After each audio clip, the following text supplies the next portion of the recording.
One of the things that excites me the most about the work that I do is when I get the chance to sit with a bunch of entrepreneurs and founders talking about everything personal brand and how to be visible online and on social media for themselves and, of course, for their business. So, I will take you behind the scenes on a time that I was invited to speak to a private mastermind. This mastermind was hosting a group of phenomenal women entrepreneurs from different walks of life, different businesses, different backgrounds from all around the world. What was amazing about this talk and about speaking in this mastermind is that there are a lot of common themes of women entrepreneurs when it comes to building their personal brand and their visibility online. But I want to give you a caveat. In this particular we were particularly focusing on Instagram and LinkedIn and the fact that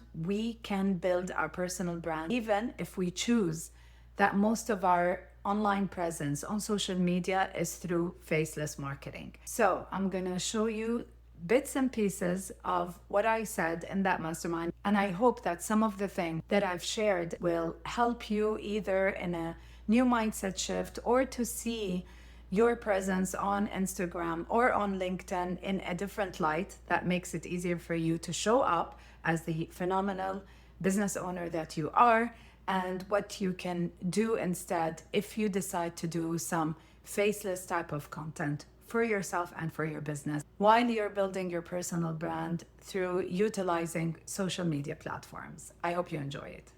A lot of misconception about personal brand, and there are certain guidelines that is being communicated as guidelines kind of put these transparent barriers in front of entrepreneurs, especially women, when it comes to building their personal brand in public. Start by looking at personal brand from the perspective of communication. لأنه if we remove the word personal brand, let's remove the lingo, it's your reputation.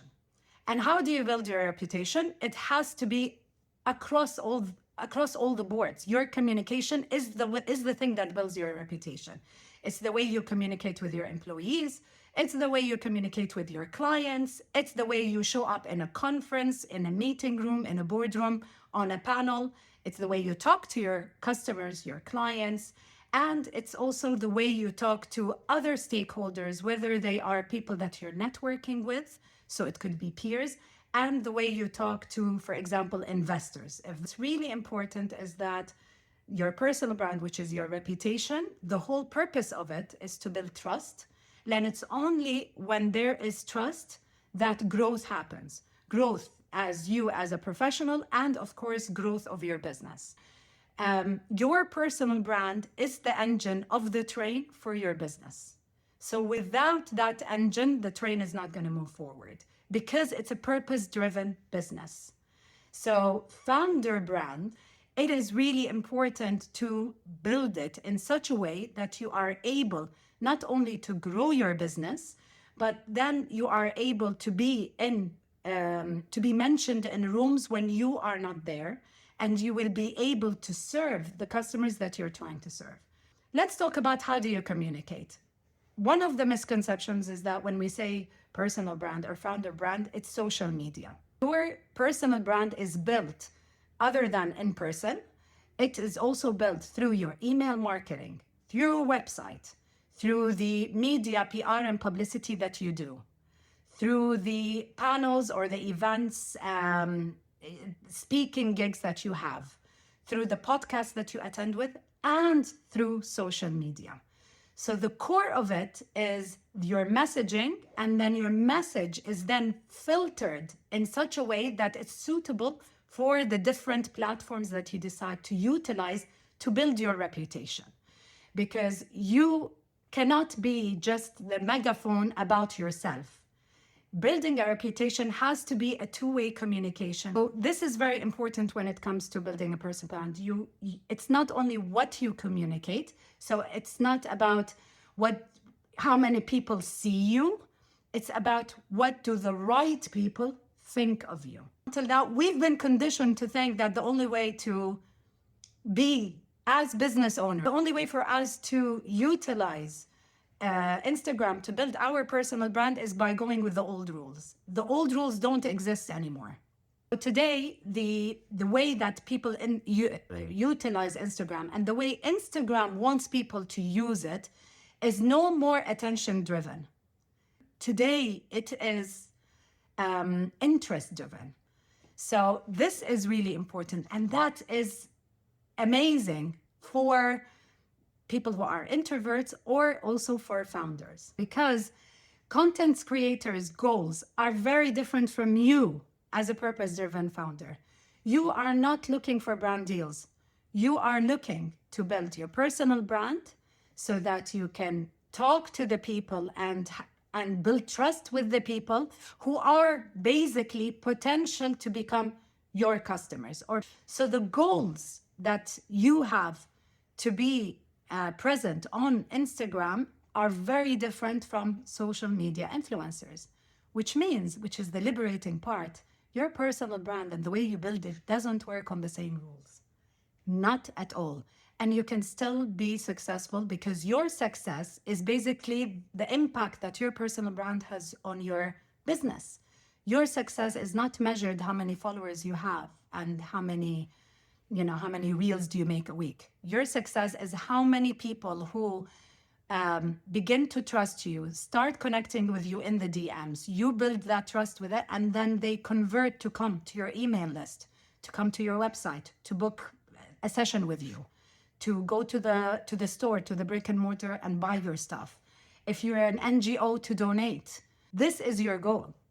So you don't play by the rules anymore. You have your own rule, which is so great because now any misconception you have on social media, it doesn't anymore. You can create the type of content that is not only suitable for you, your culture, your voice, your personality, but what is also going to be suitable for your business to reach a particular goal.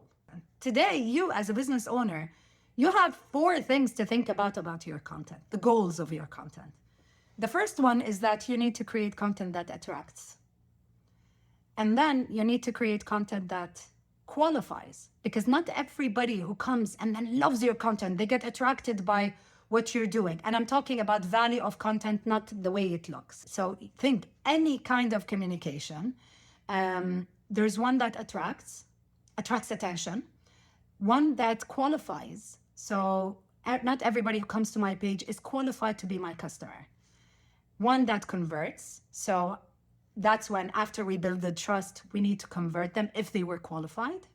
And one that maintains, and that's more of the community and trust building and building a community. This is the kind of content you need to think about. There's a lot of examples of faceless marketing, faceless content creation. So what I want you, like my purpose, honestly, my purpose from this conversation is not to inspire you, not to convince you, but for you to actually break any boundary that is in your mind about showing up. You can show up without showing your face, because your purpose as a business owner, it's not the attention only. These advice is only for attention content. Your business needs people. So you cannot depend only on the attention part. You have to have qualifying content. You have to have converting content. You have to have maintaining content. And that is great, because then you are able to make it fun to do content all over again. The whole point is that drop the rule book. You decide the rules.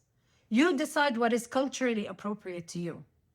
You decide what is comfortable for you, because there's no way you can build your personal brand if you don't have consistency, even in real life.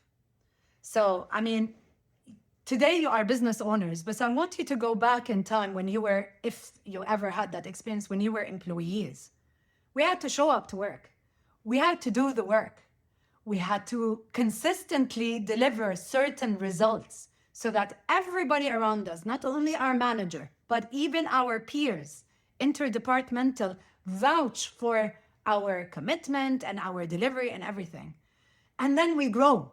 because we were consistent about doing the job. We were consistent about being a good team member. We were consistent about being empathetic managers. We were consistent about handling client problems easily. We were consistent about being solution oriented. We were consistent, and that built our reputation as employees. So imagine that as a business owner. You need that consistency. So if rules are blocking you from the consistency, just remember it's because you don't have consistency, your reputation, your digital footprint does not reflect neither your expertise, neither your reputation in real life. Because I'm sure you have a great reputation in real life, but you cannot build a business on referrals only. You know what I mean? But if you are creating a lifestyle business, but a profitable lifestyle business, then you have to have a digital footprint. The good thing is that you get to decide how do you want to show up in that digital footprint. You decide.